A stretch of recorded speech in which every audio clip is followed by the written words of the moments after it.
Hello friends, नमस्ते and welcome back to my channel Baripal Rashmi. मेरा daily routine के vlog वाले चैनल पर आप सभी का स्वागत है।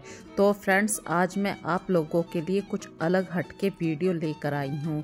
जैसे कि आप सभी जानते हैं कि एक साफ ऑर्गेनाइज घर हमेशा peaceful and stress free lifestyle देने में हेल्पफुल होता है। बट हम सभी की लाइफ इतनी हैक्टिक होती है कि क्लीनिंग और ऑर्गेनाइज करने में, होम को ऑर्गेनाइज करने में हमें बहुत ही ऐसा डिफ़िकल्ट लगता है। पर बाहर के भी कुछ काम हमें संभालने होते हैं। सिर्फ यही काम नहीं होते हैं कि घर के काम करने हैं, बाहर की दुनिया में आना जाना भी करना पड़ता है और अपने घर के कामों को भी मैनेज करना पड़ता है।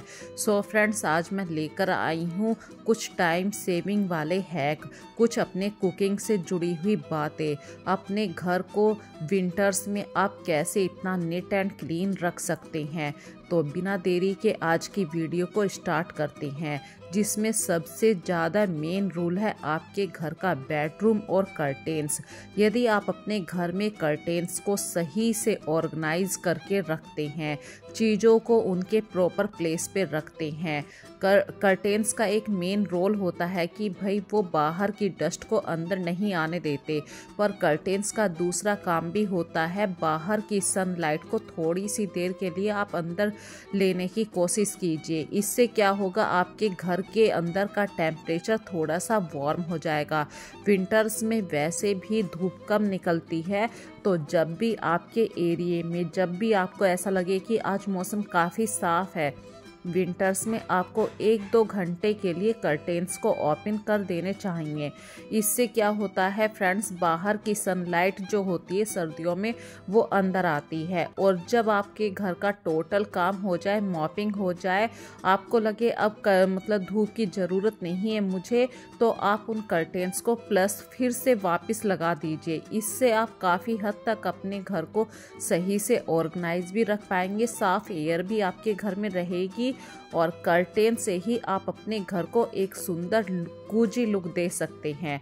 यदि आज की ये वीडियो आप लोगों को पसंद आए तो प्लीज़ इस वीडियो को ज़्यादा से ज़्यादा लाइक कीजिए, शेयर कीजिए। अगली बात आप लोगों के साथ शेयर कर रही हूँ, कभी कभी हमें अपने घर में कुछ चीज़ों को इधर से उधर करना पड़ता है। तो जब हम किसी रैक को, किसी अलमीरा को धीरे धीरे इधर से उधर करते हैं, तो वहाँ पर जो पाहे होते हैं, भाई अलमारी के पाहे होते हैं, वहाँ पे बहुत सारी डस्ट, रोए, ये सब चीज़ें इकट्ठी हो जाती हैं। जब हम चीज़ों को इधर से उधर करते हैं तो वो एरिया भी नीट एंड क्लीन हो जाता है। झाड़ू लगाने में, मॉपिंग करने से वो एरिया बिल्कुल साफ सुथ हो जाता है। तो अपने डाइनिंग टेबल हो या बेडरूम हो, वीक में एक बार चीज़ों को थोड़ा सा इधर उधर ज़रूर कर दीजिए।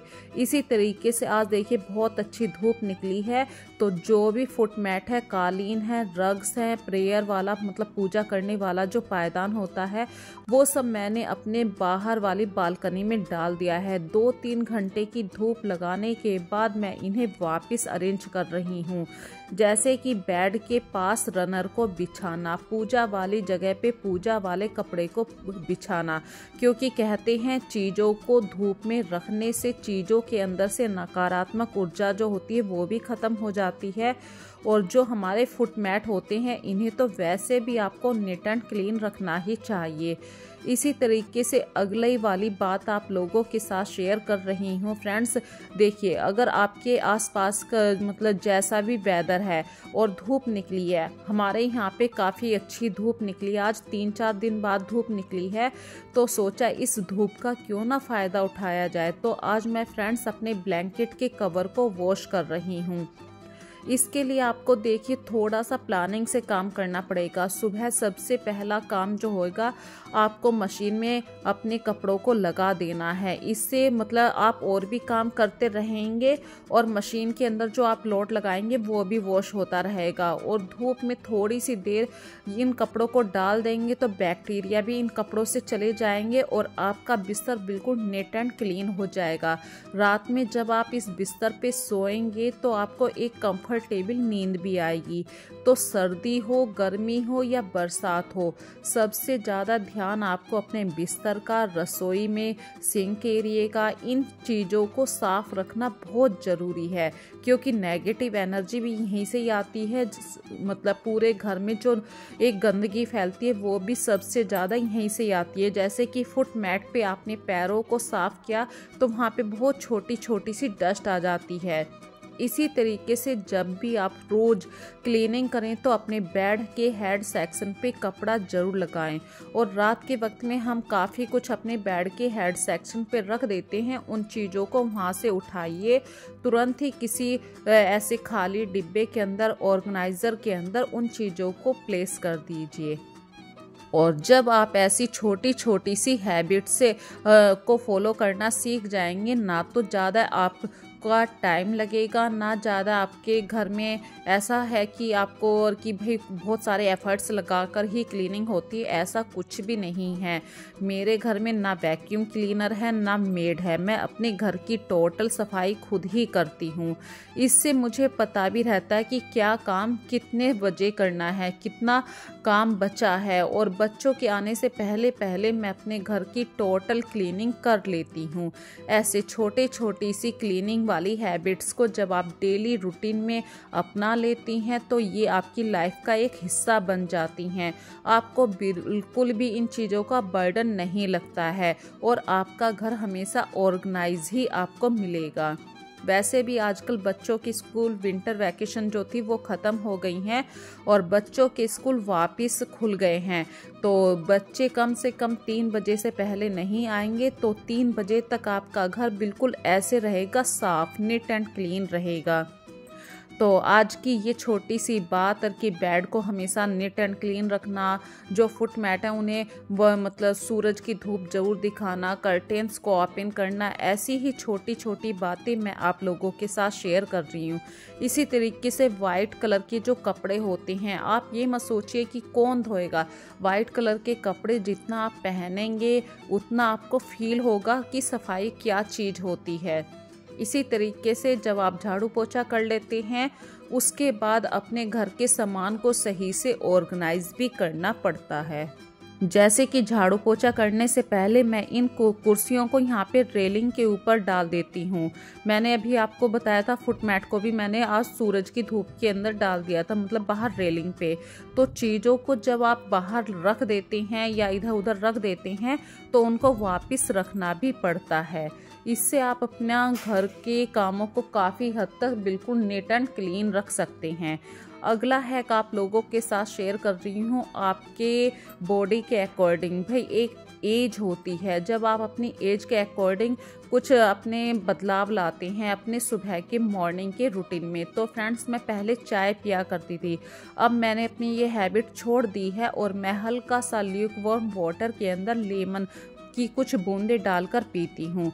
उसके 2 घंटे बाद मैं चाय लेती हूँ। देखिए, चाय तो मुझसे नहीं छूट सकती, लेकिन उस सबसे पहले जो मैं लेती हूँ मैं ये नींबू पानी ही पीती हूँ। इससे क्या है, आपका जो डाइजेशन वाला सिस्टम है वो भी इम्प्रूव होता है और नींबू पानी से आपकी बेली जो होती है वो भी वेट लॉस के लिए हेल्पफुल होता है। अगला हैक आप लोगों के साथ शेयर कर रही हूँ मूली के पराठों से जुड़ा हुआ। फिर भी उससे पहले एक छोटी सी बात शेयर कर रही हूँ। अक्सर हम अपने किचन में जब भी कोई सब्जी फ्रूट्स काटा करते हैं, सीधे काउंटर के ऊपर उन पील्स को डाल देते हैं। इससे क्या होता है, हमारा काउंटर गंदा होता है, हमें काउंटर को साफ़ करने में ज़्यादा टाइम लगता है। तो उससे बेस्ट है आप किसी भी प्लेट को वहाँ पे यूज़ कर सकते हैं। और जब आपके फ्रूट्स कट जाएं, वेजिटेबल्स कट जाएं, तो उन पील्स को आप आराम से उठा के डस्टबिन के अंदर डाल सकते हैं। आप काफ़ी हद तक अपना टाइम बचा सकते हैं। अगला आइडिया आप लोगों के साथ लेकर आई हूँ। जब भी हम मूली के पराठे बनाते हैं, ये आइडिया उन बिगनर्स के लिए भी है जो अपनी नई नई गृहस्थी को संभाल रहे हैं, उनसे मूली के पराठे नहीं बनते हैं।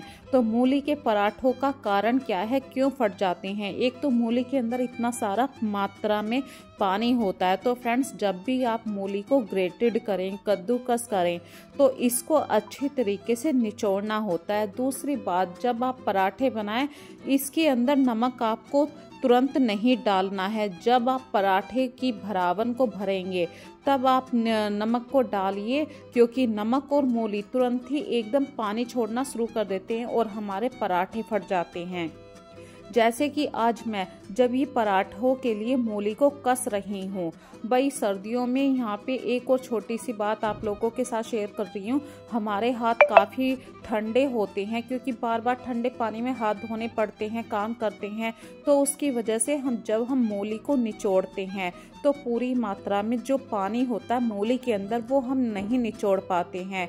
काफ़ी मात्रा में वो पानी मूली के अंदर रह जाता है और उसी पानी की वजह से मूली के पराठे फट जाते हैं। तो फ्रेंड्स, यहाँ पे बिल्कुल घबराने वाली बात नहीं है। मैं आप लोगों के साथ जो टिप्स शेयर करूँगी, इसके लिए आपको मेरी पूरी वीडियो को देखना पड़ेगा।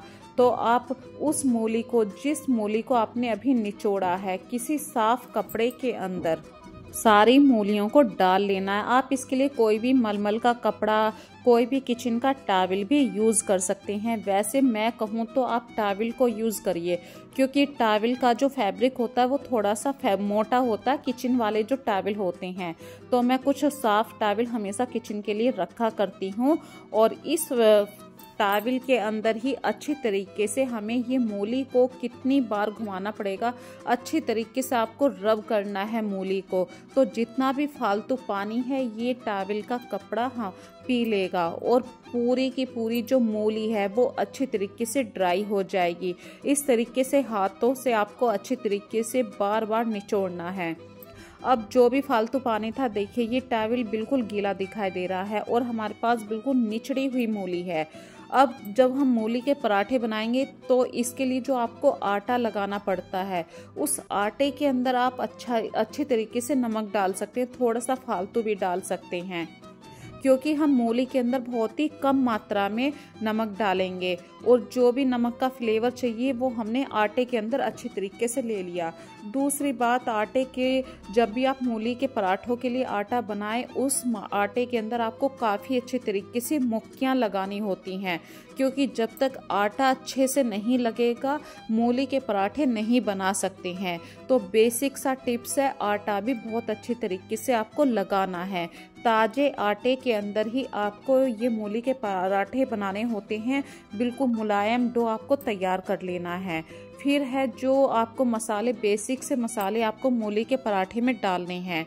जैसे मैंने मिर्ची, धनिया और हल्दी डाली है, मैंने नमक अभी नहीं डाला है। आप चाहे तो इसमें थोड़ी सी क्रश करके अजवाइन भी डाल सकते हैं। मैं नहीं डालूंगी क्योंकि विंटर्स का टाइम है और हम काफ़ी मात्रा में लड्डू वड्डू भी खाते रहते हैं, तो इसलिए मैंने अजवाइन को नहीं डाला है। अब देखिए, आपको एक छोटी सी लोई बना लेनी है, उसको चौड़ा कर लेना है, काफ़ी मतलब छोटी सी रोटी बना लेनी है। उसके अंदर आपको जितनी भी भरावन आपको भरनी है मूली के पराठे की, चाहे तो आप डायरेक्ट ऐसे ही, यदि आप हल्का नमक खाते हैं तो आप ऐसे ही इतनी मूली को ही भर सकते हैं। यदि आप नमक तेज खाते हैं तो जब आप पिट्ठी को, मतलब मूली की भरावन को रोटी के ऊपर रख लेंगे ना, तब हल्का सा नमक को स्प्रिंकल कर लीजिए और अंगूठे की हेल्प से मूली को अंदर की तरफ को दबाना है और चारों उंगलियों से इस मूली के पराठे को बंद कर देना है। अब आपको चकले बेलन की हेल्प से काउंटर पे सूखा आटा लगा के इस रोटी को बेल लेना है। हल्का सा फटेगा, लेकिन आप बहुत ही आराम से मूली के पराठे बना पाएंगे। और फ्रेंड्स, मूली के पराठे हल्के फुल्के फटा ही करते हैं, ये घबराने वाली बात नहीं है। बस आपको वही टिप्स फॉलो करने हैं जो आज की वीडियो में मैंने आप लोगों के साथ शेयर किए हैं। और इसके लिए ना आपको तेज गैस चाहिए ना लो गैस, इसके लिए एक ही मीडियम फ्लेम पे ही आपको ये सारे पराठे बनाने हैं।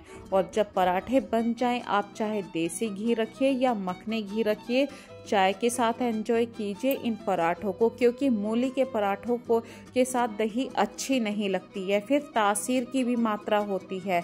मूली काफ़ी ठंडी होती है। ये छोटी सी बात बता रही हूँ, यदि आप लोगों को मूली के पराठे सुबह ही सुबह खाते हैं तो ये आपकी हेल्थ के लिए बहुत अच्छे हैं, पर दोपहर में 12-1 बजे के बाद मूली के पराठे कभी नहीं खाने चाहिए, अदरवाइज़ आपको गैस की प्रॉब्लम शुरू हो जाएगी। और ये थी आज की मूली के पराठों का एक छोटा सा टिप्स जो मैंने आप लोगों के साथ शेयर किया है। क्या आप लोग भी मूली के पराठे इसी तरीके से बनाते हैं? मुझे कमेंट सेक्शन में बता सकते हैं। तो फ्रेंड्स, अब करते हैं एक छोटा सा टिप्स और आप लोगों के साथ शेयर। जब हम मूली के पराठों को निचोड़ते हैं तो बहुत सारी मात्रा में मूली का पानी बचता है। उस मूली के पानी को आप नमक डाल के पी सकती हैं, जो हमारी हेल्थ के लिए बहुत ही हेल्पफुल है, इम्प्रूव भी करता है हमारी बॉडी के डाइजेशन को। बस ध्यान रखना है आपको, ये सब चीज़ें जो आप मूली का पराठा खाएंगे या मूली का पानी पिएंगे, सुबह ही सुबह काम करें।